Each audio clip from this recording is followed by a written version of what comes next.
So he went to Gatlinburg. so Nate, we got you, man. Come in here. You like the carpet? Yeah. I like the idea. I like the excitement in the idea, yeah. As long as I'm not preaching, I like the idea. So I kind of did a bait and switch on you this morning. That's how you draw people in. You put out there that it's going to be a fast sermon, and everybody rushes on in thinking this thing's going to be over quick, and we can get out there to eat. Instead, what I'm going to do is I'm going to come in here and tell you not to eat. This is just not even fair. But you guys are doing spiritual disciplines, and one of the disciplines that seems to have disappeared on us is fasting. And I'm not exactly sure why. Probably because we like to eat. I mean, food is good, and we like to go out to eat. We like to spend time with family and eat and eat and eat, and man, can we eat.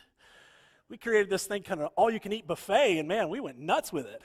In fact, Christine and I were talking about that on the way here, like, hey, remember how they used to have that Chinese buffet down there? I wonder if that's still open, and it's not. And then we realized for both of us, we're like one and done. We can't do a buffet. It's not like you have teenage boys where they walk in and just destroy the place. But we are going to go through a little bit of the fasting work today. And as you can see up there, about 70 different times they talked about fasting in the Bible. And so I am going to hop around a little bit. I don't really like doing that. It's kind of a proof texting type of thing, but in this case we have to because we're trying to find places where they might talk about fasting and what exactly it means in our lives. So excuse me in that way, but that's kind of how this morning works, and you know what? We roll with it. So I want to start out with this one because it really kind of jumps out to me, and really it's the first three words. When you fast. And our response would be, okay, never. Problem solved. Since I never fast, I don't really need the rest of this sentence. But it kind of implies something. It implies the idea that you're going to do it. So when you fast, because I know you're going to do it, remember to do this and this and this. That's what the sentence is giving you right here, the verse is giving us. And so we need to recognize that fasting should be a part of our life. It should be some part, somewhere in the process, that we utilize the value in fasting, and there is value in it. And that's kind of where I want to walk through the rest of the day. And you can see up there that it tells us that when we fast, we should not proclaim it from the streets, make a big show of it, let everybody know, hey, we're fasting today. Look at me, doing good. I'm going to tell you a couple of examples because I have tried it, and I'm going to give you those examples not to be showy, simply to tell you some things that you're going to experience when you go through the process. Because there is some warning I need to give you about fasting. Your body is not going to like it. Why? Because it's not normal for you. You don't normally fast. Some of you, in fact, I'm curious in here, how many of you, let's do the nice way, how many of you have fasted before? Nice. That's good. That's good. And if you have not, I am really trying to get you to try it. And I want you to try it in small increments because don't be like me who tried the big stupid thing big-wise and then came back and tried the smaller one. It's much better if you try the small version first. Nonetheless, when you fast, and I hope that you do. So why should we fast? And that's really where I want to go to today. And that's what we need to answer first of all. Why would we even do this? There has to be some reason. Now, one of the first reasons I found is this. It's going to be in Joel chapter 2, verse 12. And actually, I went that way first. So let's try this. Before we go to Joel, let's go ahead and go there. I remember doing this sermon about 8 to 10 years ago. And I remember looking up just fasting, trying to find out information about fasting. Everything was biblical. This time when I went to do this sermon, everything I found is the world has recognized the value in fasting. And now they have these things called intermittent fasting, and it's a diet you can do. There's an actual plan you follow. This is the times that you fast, and then you eat. And then this time, a longer stretch right here, and then you eat. And then a short stretch, and they got a whole plan involved in it. Why? They realize there's benefit. You got to be kidding me. You mean the Bible was right from the start? Go figure. It took years and years, thousands of years, for the world of the health organization to catch up and realize, hey, this thing's good. So you can see up there are several things that you're going to benefit from fasting. And let's try a few here. Increased focus. Preach no more. I don't need anything else. Weight loss. Oh, yeah. No kidding. I don't eat. I'm going to lose weight. Yeah, that's, wow, amazing. Digestive issues. In fact, one of the things I heard is like at 19 hours, your body hits like a reset button. And your digestion hits a reset. Why? Nothing's going in. Things are still coming out. Sorry for the graphic details there. But I mean, we do have to recognize that that's what's happening with your body. You're hitting a reset button when you fast. So again, if you choose not to follow the spiritual guidance I'm going to give you today, feel free to follow the health ones. There's a lot of great things it's going to do for you. Did I sell you yet? Okay, now let's move on. But again, a lot of good things that are going to happen. And again, the health world is caught up. They've realized, hey, there's some benefit here. There's some value. And so we actually have some science to back up what God was originally telling us. So yeah, go figure I'm going to go to health first. Okay, maybe. There it is. All right, so here's the big one.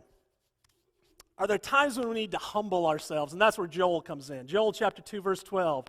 Yet even now, declares the Lord, return to me with all of your heart, with fasting, with weeping, and with mourning. Now, here's the challenge you're going to face today is that a lot of these are going to come from the Old Testament.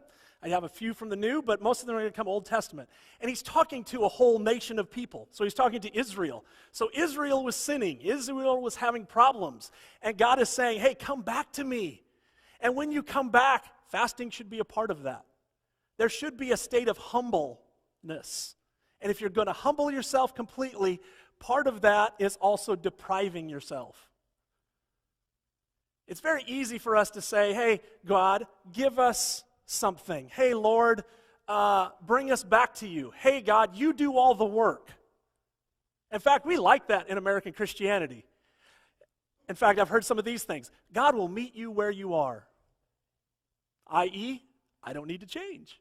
I can just keep doing what I was doing, and God will meet me where I am, right? That's an American idea, a really bad one. In fact, you want to read somebody fun, go get Dietrich Bonhoeffer. He has a lot to say about that. It's called Cheap Grace. Whew. He'll rail on it quite extensively, right, Grant? You a Bonhoeffer guy? Yeah, you and me both, buddy. This same idea. Are we willing and able to say, God, I'm going to give you something as you are also giving to me? And in this case, it is, I'm going to deprive myself of something to show you that this matters. And I think through all of the examples, most of the examples I'm going to give you today, it really is just that. We are depriving ourselves to demonstrate to God how much this means. All right, so we have requests of God. We have things that we hope God will do in our lives. This is another time when we may want to fast. God, please heal my... You've all been there. They have... Fill in the blank. We've been, for generations and generations and generations, and science has not solved it yet. We've been fighting cancer like a beast, and we still don't have great answers. And continually we give this over to God, but the only thing we do to God is say, here are my prayers. Or are we willing to take it a step further and say, God, here are my prayers, and here is me showing you how much this means to me. So for the next day, I'm not going to eat as I bring this request to God. It comes in Ezra chapter 8. So we fasted and petitioned our God about this, and he answered our prayer. The two seem to kind of go together. So as we talk about spiritual disciplines and you get to prayer, a lot of times fasting is coming along right along with it. Yet for somewhere along the line, Christianity has separated the two, and we've said fasting is over here. Prayer? Yeah, prayer is powerful. And we say verses like the prayer of the righteous is powerful. And we focus on those verses and we skip the ones that all talk about fasting. Why? We don't want to hear about that. In fact, I've been trying to figure out, in the Christian realm, have we kept fasting at all? And the only thing I can find is in Catholicism, they kept it for, let's see, Ash Wednesday and Good Friday. So if you were Catholic, you'd still have 2 days of fasting. So if you're not Catholic and you're a Christian, it just kind of got brushed aside. It just got set aside. And we said, well, I don't know what this thing is, and well, we don't really want to deal with it. And that's really unfortunate, because I think we've missed out on a really, really neat experience and a great way to talk and deal with God, interact with God. It is a way that we interact. Okay, so we talked about the fact that you have those terrible situations in your life where somebody is dying. David faced this exact situation. He had a son who was dying. He had that terrible experience where he sinned terribly with Bathsheba, and she conceived a child, and then he went further and killed her husband. But guess what? He still cared about that child. And so we read in Samuel, David sought God on behalf of the child, and he fasted, and he went in and lay all night on the ground, and the elders of his house stood beside him to raise him from the ground, but he would not, nor did he eat food with them. So in other words, he cared about that child so much, he was saying to God, hey, I'm not only praying, I'm also going to then fast along with it. I'm going to show you how much this means to me. Now we know that the child did not live, and so at that point, here's where things are going to get challenging for me. David's example is, as soon as the child died, what did he do? Stopped fasting.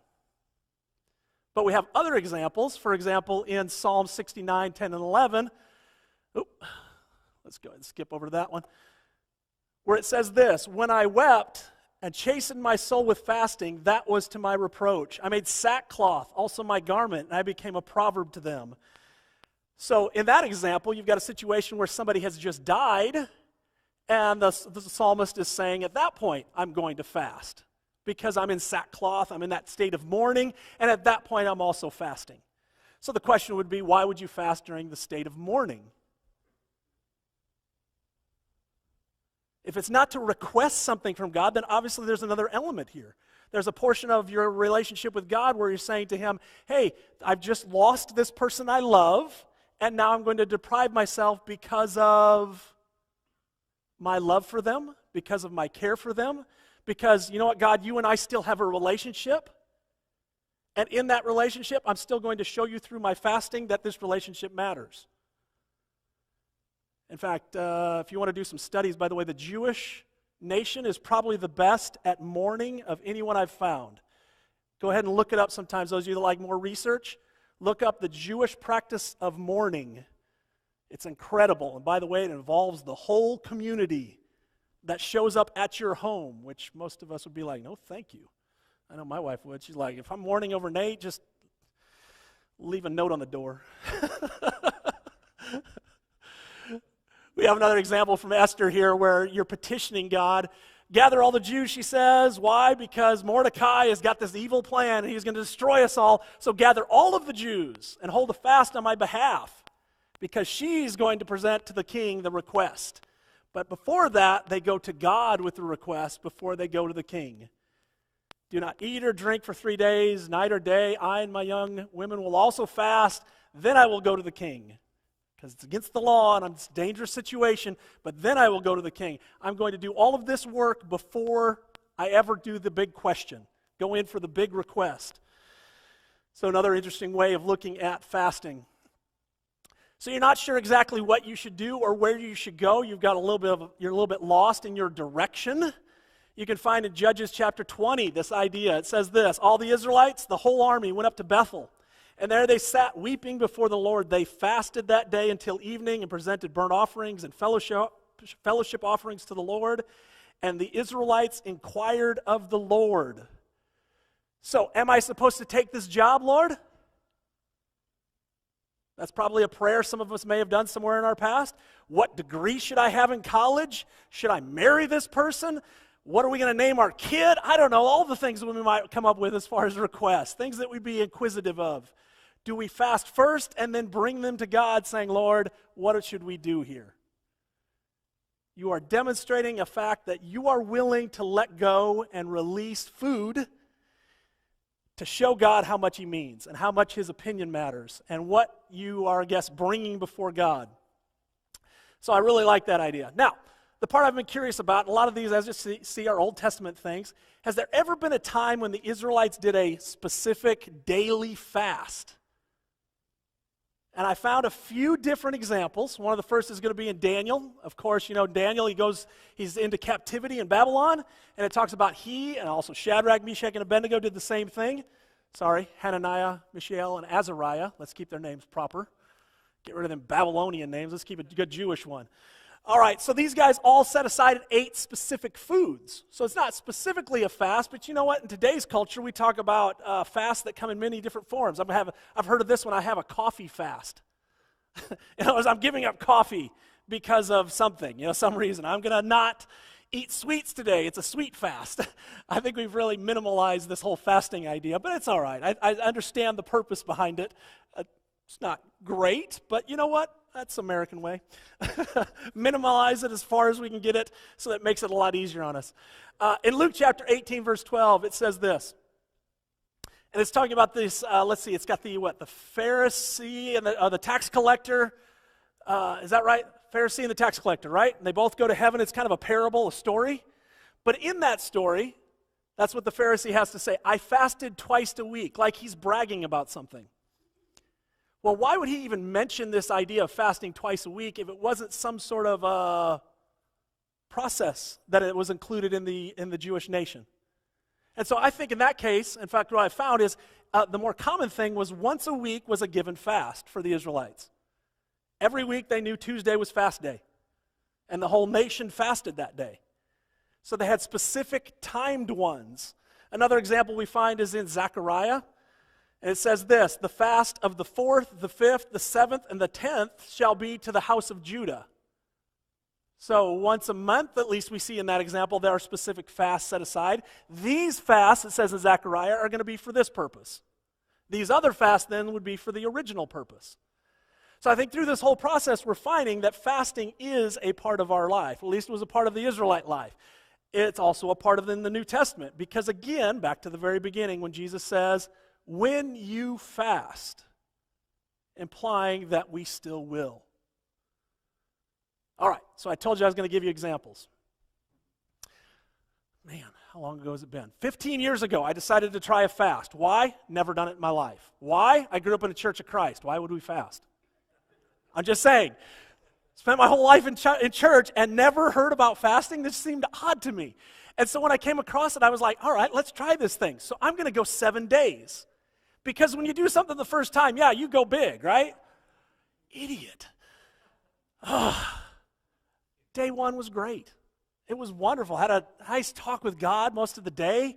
In fact, I was very intentional. It was not just going to be a health fast. Again, 15 years ago, this was not a common thing. There was no intermittent fasting that the health world told me about. Everything was strictly what I found from the Bible.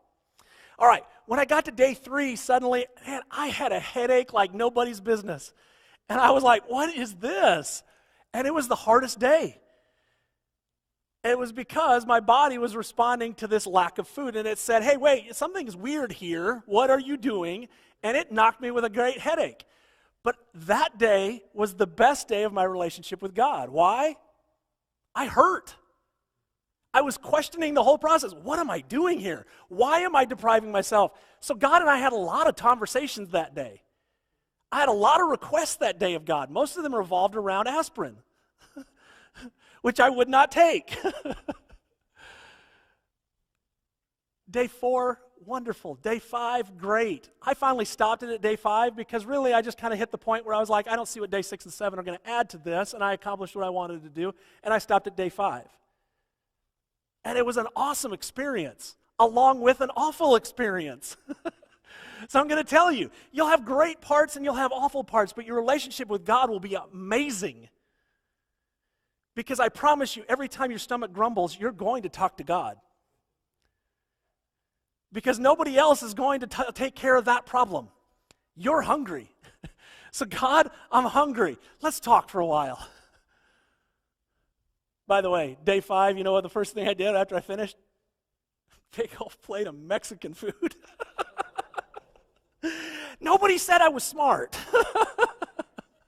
I told you, I'm just going to be honest with you about the whole experience. Now here's the one that's cool, and I want to end with this because it will be a fast sermon. I was going to preach this week on fasting, so I cannot preach on fasting if I don't go ahead and do it again. So Monday was my day. I was doing some driving, so I was going to be just me all day long, just driving a vehicle. It would have been fine. Excuse me. And so I started sunset of Sunday night and went to sunset of Monday night.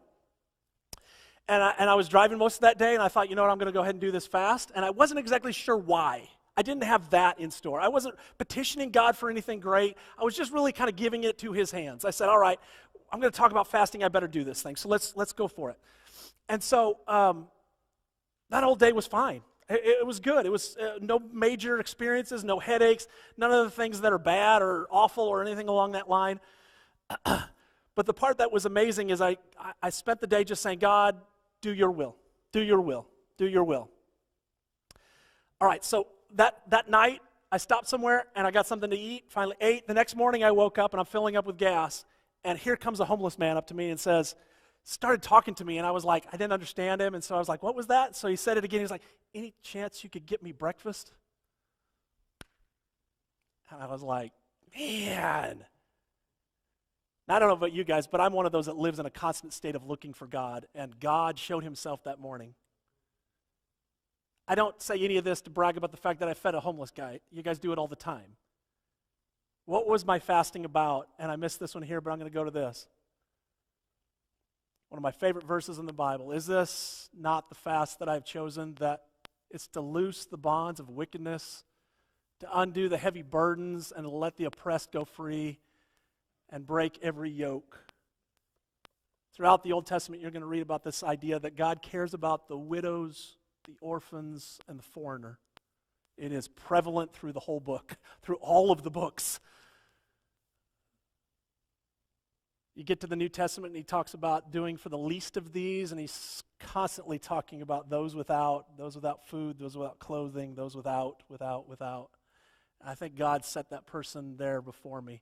By the way, if you are homeless and you're asking somebody to eat at 6 a.m., you are definitely not doing well. I was like, it is 6 in the morning, and you are standing outside a gas station trying to find food. Things are not good in your life. The least I can do is give you breakfast. I recommend fasting, and I recommend you try it in a small way.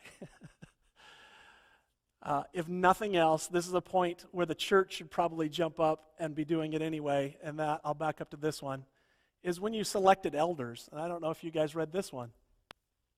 Acts chapter 14:23. And when they had appointed elders for them in every church with prayer and fasting, they committed them to the Lord in whom they had believed. I don't remember ever fasting for our elders. I never fasted to get an elder. I never fasted once we got an elder. That process. Lafayette's going through it right now. I didn't do any fasting for our elders there. It was never brought up. And I think that's what's happened is we've skipped several scriptures throughout our Bible and we just kind of set them aside. And that's unfortunate. Because I can tell you the experiences are amazing.